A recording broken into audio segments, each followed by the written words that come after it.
The flashing red and blue lights illuminated the pristine, manicured lawns of Oak Creek.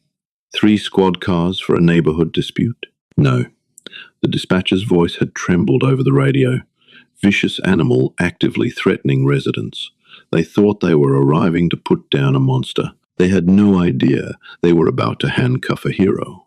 Oak Creek was the kind of suburban Virginia neighborhood where the height of your grass was heavily monitored, and the most dramatic event of the year was usually a passive-aggressive dispute over property lines.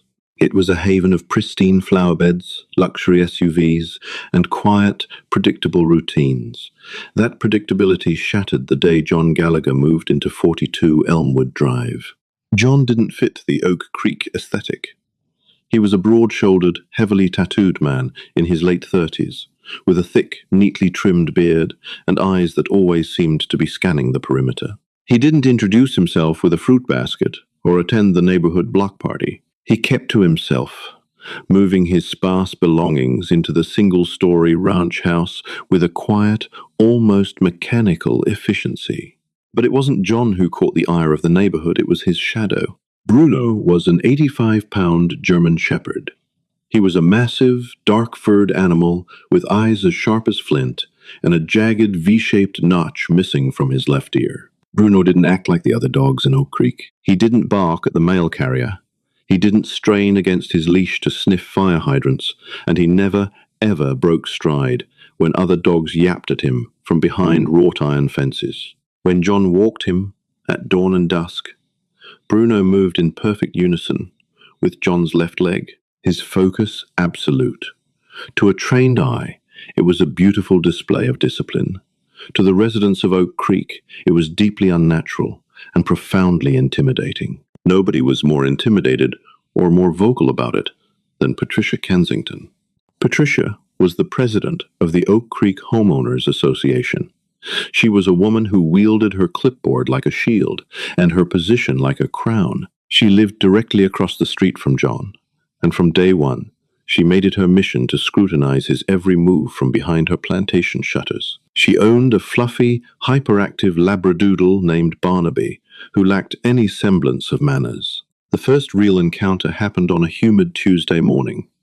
John was returning from a 3-mile run, Bruno trotting effortlessly at his side in a perfect heel. Patricia was at the end of her driveway, wrestling with Barnaby's retractable leash as the doodle barked frantically at a passing squirrel.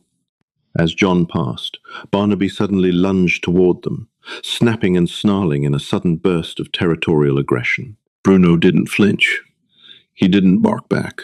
He simply stopped, shifted his weight slightly, and let out a low, vibrating rumble from deep within his chest. A warning sound that seemed to make the very air heavy. Barnaby instantly dropped to his belly, whimpering, retreating behind Patricia's legs. "Control your beast!" Patricia shrieked, clutching her chest, her face flushing a deep, angry red. "He nearly attacked my dog!" John stopped. He looked at Patricia, his expression completely blank, though his eyes carried the exhaustion of a man who had seen too much of the world to care about neighborhood drama. "My dog didn't move an inch, ma'am," John said, his voice a low, gravelly baritone. "He just told yours to stand down." "He is aggressive. He's a menace." Patricia pointed a shaking, manicured finger at Bruno. "This is a family neighborhood. We don't allow vicious attack dogs here. Look at him. He looks like he's been in dogfights. His ear is torn to pieces." John's jaw tightened. His hand instinctively drifted down to rest on Bruno's head, his thumb brushing the scarred tissue of the missing ear. The chunk of cartilage hadn't been lost in a dogfight. It had been ripped away by the razor-sharp shrapnel of an improvised explosive device outside a compound in Helmand Province, Afghanistan. An explosion that Bruno had detected seconds before it detonated, saving John's life and the lives of 4 other Navy SEALs. But John wasn't going to explain his trauma, or Bruno's medals, to a woman throwing a tantrum on the sidewalk. "Have a good day, ma'am," John said quietly. He gave a subtle click of his tongue, and Bruno instantly resumed his perfect heel, leaving Patricia fuming in the driveway. That brief exchange was the spark that ignited a neighborhood war. Patricia began a relentless campaign against John and Bruno. She scoured the HOA bylaws for any obscure rules she could use against him. She started a whispered rumor mill at the local country club, claiming John was an ex-convict running an illegal dog-fighting ring out of his garage. Whenever John let Bruno out into his heavily fenced backyard, Patricia would stand on her back patio with her phone out, recording them, waiting for Bruno to do something, anything, that she could use as ammunition. But Bruno was a ghost. He didn't dig. He didn't bark at the fence. He would simply sit on the grass, his amber eyes watching the tree line, guarding his handler with the silent vigilance of a sworn protector. For John, Bruno was more than a dog. He was a lifeline. Since retiring from the SEAL teams, John had battled severe PTSD. The night terrors were violent and suffocating, pulling him back into the dust and blood of the Middle East. But whenever the darkness closed in, Bruno was there. The dog was trained to sense the spike in John's heart rate, to press his heavy, comforting weight across John's chest, grounding him back in reality until the panic subsided. Bruno was John's medication, his anchor, and his best friend. He wasn't going to let Patricia Kensington take that away from him, but Patricia was just getting started. By mid-July, the tension on Elmwood Drive was thick enough to cut with a knife. Patricia had managed to rally a small group of sympathetic neighbors to her cause. They filed anonymous complaints with the city animal control, claiming Bruno was constantly off-leash and acting aggressively. Animal control visited John's house twice. Both times, they found John cooperative and Bruno perfectly behaved. The officers, recognizing a highly trained working dog when they saw one, left without issuing a single citation, much to Patricia's furious disbelief. She accused the city of incompetence. If the bureaucracy wouldn't handle the monster across the street, she decided she would force their hand. The boiling point arrived on a sweltering Saturday afternoon. John was in his front yard, repairing a sprinkler head near the sidewalk. He was kneeling in the grass, intensely focused on the plumbing. Bruno was in a strict downstay command on the front porch, about 20 feet away. The dog lay perfectly still, his head resting on his paws, watching John work. Down the street, a teenage boy who had recently gotten his driver's license was showing off for his friends in a heavily modified, beat-up Honda Civic. As the car sped past Elmwood Drive, the driver downshifted hard. Bang, bang. The car's exhaust backfired violently. In the quiet, echoing acoustics of the suburban street, the sharp, cracking noises sounded exactly like small arms gunfire. For a civilian, it was a startling noise. For a man who had spent a decade in active war zones, it was a trigger. Before his conscious mind could process that he was in Virginia and not Kabul, John's body reacted. He instinctively dropped flat to the grass, his hands flying up to cover the back of his neck, his heart hammering violently against his ribs. But Bruno reacted faster. The sound of the gunshots and the sight of his handler dropping to the ground triggered the K9's deepest combat training. In a fraction of a second, Bruno broke his stay command. He launched off the porch like a dark missile, clearing the small retaining wall in a single, powerful bound. He sprinted to John, but he didn't cower. Bruno positioned his massive body directly over John, standing astride his handler in a protective stance, facing the direction of the noise. Bruno let out a deafening, terrifying roar, a deep, aggressive bark meant to intimidate any approaching threat. His hackles were fully raised, his teeth bared, his muscles coiled tight like a spring ready to snap. He was entirely focused on protecting his vulnerable handler. At that exact moment, Patricia Kensington was walking out of her front door to check her mail. She saw John on the ground, and she saw the massive German shepherd standing over him, barking furiously, looking like a wild beast about to tear someone apart. She didn't see a trained protector. She saw her own twisted narrative coming to life. Instead of asking if John was hurt, Patricia saw her golden opportunity. She pulled out her phone, her hands trembling with a mix of fear and triumphant adrenaline, and dialed 911. "Help! We need police immediately!" Patricia screamed into the phone, her voice echoing down the street. "It's the dog at 42 Elmwood. He's snapped. He's attacking his owner, and he's coming after me. He's out of control. You have to send someone before he kills us." By the time John realized where he was and managed to sit up, his chest heaving as he fought off the adrenaline of the flashback, Patricia was already sprinting back into her house, slamming and deadbolting the door behind her. "Quiet, Bruno," John whispered, his voice raspy. "Stand down. We're clear. We're clear." Instantly, Bruno stopped barking.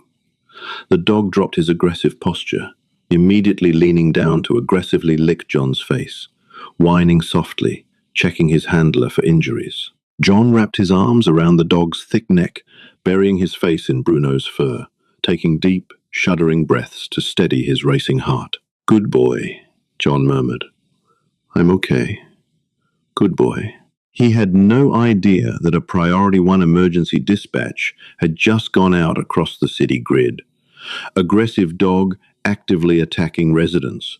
Lethal force authorized if necessary. Less than 4 minutes later, the wail of sirens tore through the suburban quiet. John had just stood up, brushing the dirt off his jeans, when 3 police cruisers came skidding around the corner of Elmwood Drive, their tires squealing against the asphalt. They jumped the curb onto the grass in front of John's house, lights blazing. Doors flew open. 4 officers poured out, using the heavy doors of their cruisers for cover. "Sir, step away from the animal," bellowed the lead officer, a young, tense man named Mitchell Evans. Officer Evans had his hand resting heavily on his holstered service weapon, his eyes wide as he looked at the massive German shepherd standing next to John. Bruno felt the sudden shift in energy. He sensed the stress, the shouting, the aggressive posturing of the men in uniform. He stepped slightly in front of John, letting out a low, warning growl. "Hey, I said, step away from the dog," Evans shouted, his voice cracking slightly with adrenaline. He unsnapped the retention strap on his holster. The other officers followed suit, hands on their weapons, preparing for the worst. The 911 call said the dog was actively attacking. They were primed for a violent takedown. Across the street, Patricia watched from her living room window, a smug, terrified thrill racing through her. Finally, she thought, they're going to take that monster away. John's military instincts kicked in, cold and precise. He saw the officers' white knuckles. He saw the tunnel vision in their eyes. He knew that if he made a sudden movement, or if Bruno took one step forward to protect him, the police would open fire. "Do not draw your weapons," John shouted, his voice carrying the booming, authoritative command of a chief petty officer. It wasn't a plea. It was an order that cut through the panic. "My hands are visible. The dog is under my control. Secure the animal right now, or we will put it down." Officer Evans yelled back, drawing his weapon and keeping it pointed at the ground, but ready to raise it in a fraction of a second. "Sit," John commanded softly. Bruno's hindquarters dropped to the grass instantly. He didn't make another sound, though his eyes remained locked on Officer Evans. John slowly raised his hands, showing his empty palms. "Officers, listen to me very carefully.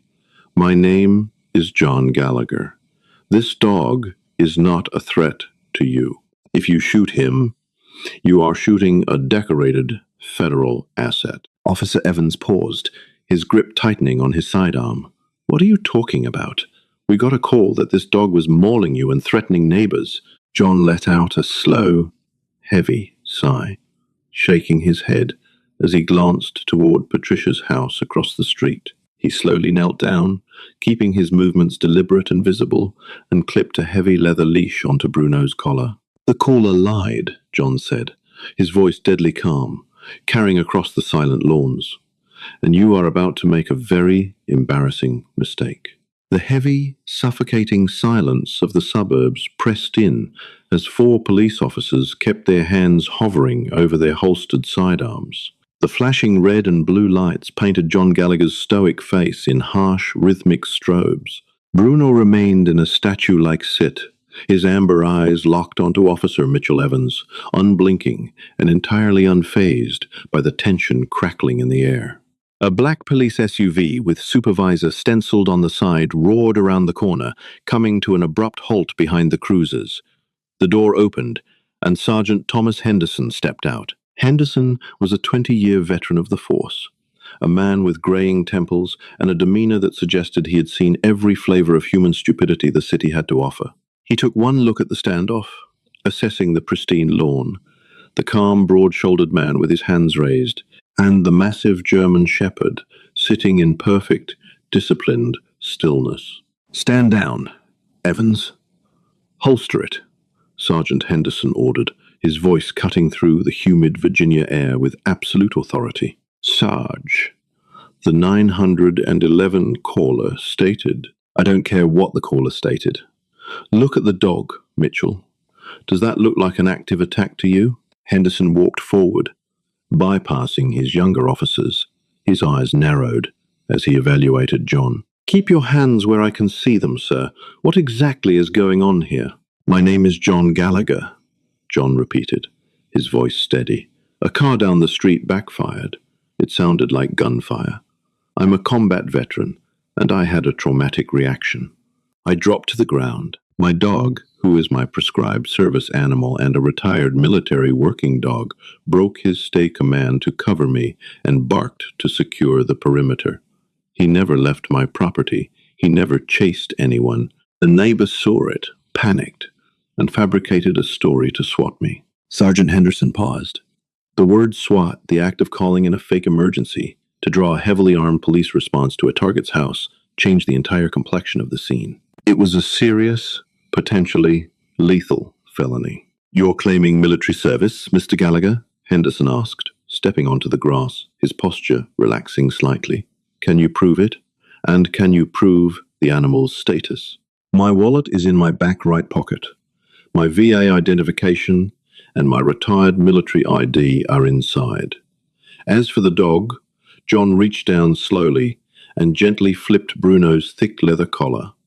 "Look at the brass tags, but don't touch him." Henderson walked up to John, keeping a respectful distance from the canine.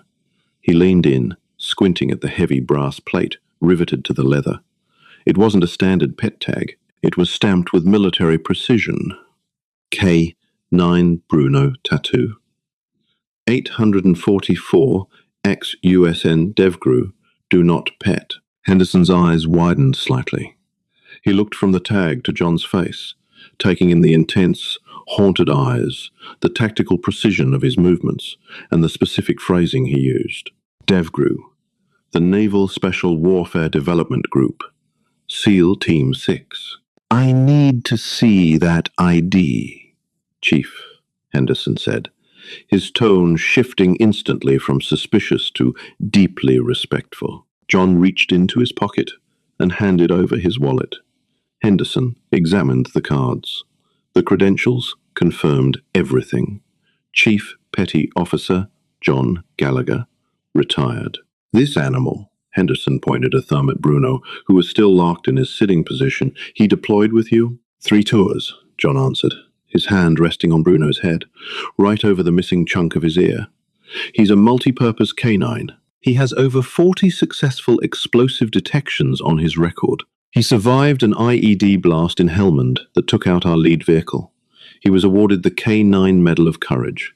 Now, his only job is making sure I can sleep through the night without waking up screaming." Officer Evans, who had walked up behind his sergeant, turned pale.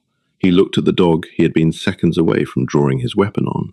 He realized he hadn't been aiming at a neighborhood menace. He had been aiming at a decorated American war hero who had bled for his country. A heavy, shameful silence washed over the officers. "Chief Gallagher," Sergeant Henderson said, handing the wallet back. "I apologize. Truly, we were dispatched to a violent, ongoing mauling. You handled this situation perfectly." "I know," John said softly. I'm not angry at your men, Sergeant. They were responding to the information they had. The problem is the person who gave them that information. Right on cue, the heavy mahogany front door of the house across the street swung open. Patricia Kensington marched out, her fluffy labradoodle, Barnaby, straining against his retractable leash. She had a triumphant, vindicated smile plastered across her face. She had seen the flashing lights. She had seen the officers draw their weapons, and she was coming out to claim her victory. She fully expected to see John Gallagher in handcuffs and animal control, dragging his monster into a metal cage. Finally, Patricia shouted as she marched across the asphalt. Entirely ignoring the yellow police tape, one of the officers was currently unspooling. Officer, I am the one who called. I am the president of the HOA. I demand that this aggressive animal be removed from the premises immediately. He was attacking that man, and he tried to come after me. Sergeant Henderson slowly turned to face Patricia. The hardened, patient look he had given John was gone, replaced by a cold, furious glare. Ma'am, stay right where you are, Henderson commanded, holding up a hand. Patricia stopped at the edge of John's driveway, looking confused. Excuse me? I am the victim here. That dog is a menace. You need to arrest him and shoot that beast. Barnaby, sensing his owner's agitation, began to bark frantically, lunging at the end of his leash toward Bruno. Once again, Bruno didn't even blink. He remained seated by John's side, a silent, disciplined fortress. Let me get this straight, Sergeant Henderson said, pulling a small notepad from his breast pocket. You called 911 and stated that the dog at 42 Elmwood was actively mauling its owner and actively pursuing you. Is that correct? Yes, he was vicious. He was out of control, Patricia cried, pointing a trembling, manicured finger. Ma'am, dispatch logs record every call. You stated you were in imminent fear for your life. Henderson took a step closer to her. Yet, my officers arrived in under 4 minutes to find Mr. Gallagher unharmed, his dog under perfect voice control, and you securely locked inside your home across the street. He stopped attacking when he heard the sirens. Patricia stammered, her triumphant smile faltering as she realized the narrative was slipping from her grasp. You don't understand. This man doesn't belong in Oak Creek. He brings down property values, and his dog is a dangerous, illegal fighter. John let out a dry, humorless chuckle. Patricia, you really don't know when to quit, do you? John turned to Sergeant Henderson.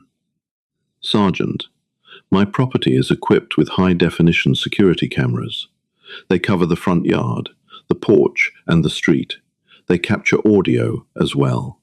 Patricia's face drained of color. The smugness vanished, replaced by a stark, sudden panic.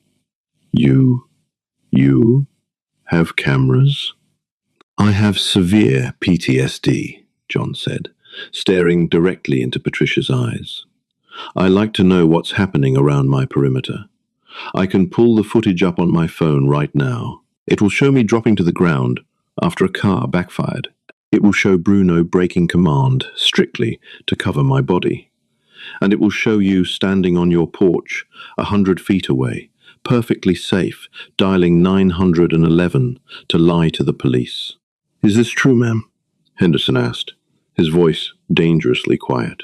I exaggerated, Patricia stuttered, pulling Barnaby's leash closer as she backed up a step. I was terrified. The dog looked scary. You can't blame me for being proactive, for the safety of the neighborhood.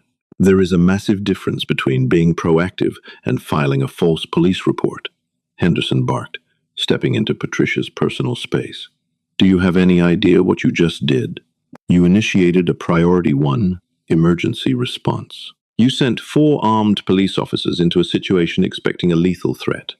You nearly caused my men to shoot a decorated military working dog, and you put this veteran's life in extreme danger. We call that swatting, Mrs. Kensington. Neighbors had begun to gather on their porches, drawn by the sirens and the shouting. They watched in stunned silence as the untouchable HOA president was publicly dismantled. I'm the HOA president, Patricia shrieked, desperate to reclaim her authority. You can't talk to me like this. I pay your salary. And you're going to be paying a bail bondsman very soon, Henderson replied, unbothered. He turned to John. Chief Gallagher, I have the authority to cite her for the misuse of the 911 system. But given the severity of the false statements and the danger it put you in, you have the right to press formal charges for filing a false police report and reckless endangerment. John looked at Patricia. He looked at the trembling woman who had made it her mission to destroy his peace, simply because he didn't fit into her picture-perfect manicured world. He looked down at Bruno, his loyal companion, who had taken shrapnel to save American lives, only to be threatened with a bullet by a petty neighbor. Press them, John said coldly. Press all of them. Patricia gasped, clapping a hand over her mouth. You can't do this. I'll sue you. I'll have you evicted. Evans, Sergeant Henderson said, gesturing to the young officer. Cuff her. The collective gasp from the neighborhood was audible as Officer Mitchell Evans walked up to Patricia Kensington, gently took Barnaby's leash from her hand, and handed it to a shocked neighbor. He then firmly grabbed Patricia's wrists, twisting them behind her back. The metallic click of the handcuffs, echoing in the suburban street, was the loudest sound Oak Creek had heard in years. Patricia Kensington, you are under arrest for filing a false police report and reckless endangerment. Evans recited the Miranda rights as he walked the sobbing, hysterical woman toward the back of his cruiser. Her cries of injustice fell on deaf ears. The neighbors she had tried to rally against John simply watched, shaking their heads in disbelief. Sergeant Henderson watched the cruiser door slam shut before turning back to John. He extended a hand. Chief Gallagher, it is an honor to have you in this city, Henderson said, shaking John's hand firmly. If you or Bruno ever need anything, and I mean anything, you call me directly. Thank you, Sergeant, John replied, a genuine, albeit small, smile breaking through his beard for the first time that day, just keeping the peace. As the police cruisers pulled away, taking the flashing lights and the neighborhood's biggest nuisance with them, Elmwood Drive returned to its quiet, pristine state. John took a deep breath of the evening air. The tension in his chest, a knot he had carried since the day he moved in, finally unraveled. He looked down at the massive, dark-furred dog sitting patiently by his leg. Bruno looked up, his tail giving a single heavy thump against the grass. Good boy, Bruno, John whispered, scratching the dog behind his remaining intact ear. Let's go inside. Together, the two veterans turned and walked up the driveway, side by side, leaving the drama behind them. They had survived war zones, they had survived the desert, and today they had survived the suburbs. If you were captivated by John and Bruno's story of loyalty and resilience, don't keep it to yourself. Hit that like button, share this video with fellow dog lovers, and subscribe to our channel for more incredible real-life stories of everyday heroes. Help us honor the brave canines who serve our country. What did you think of Patricia's shocking karma? Let us know in the comments below, and we will see you in the next video. Hi, my name is Riley Collins, the owner and manager of Tampa Ruthless Hearts. After watching the video, neighbors called the cops on a Navy SEAL's dog. Wait until they realize he's a decorated canine. I'd really like to know what you think. How did this story make you feel? This story left me thinking about loyalty, understanding, and how easy it is to judge someone without knowing their journey. Bruno's quiet devotion and John's strength through difficult moments reminded me that courage often looks calm, not loud. What part of the story stayed with you the most? Have you ever realized there was more to someone than your first impression? Maybe we can all take an extra moment to show patience before making assumptions about others. Thank you so much for being here. If this story meant something to you, I'd love to hear your thoughts in the comments. And if you enjoy stories like this, feel free to like and subscribe for more.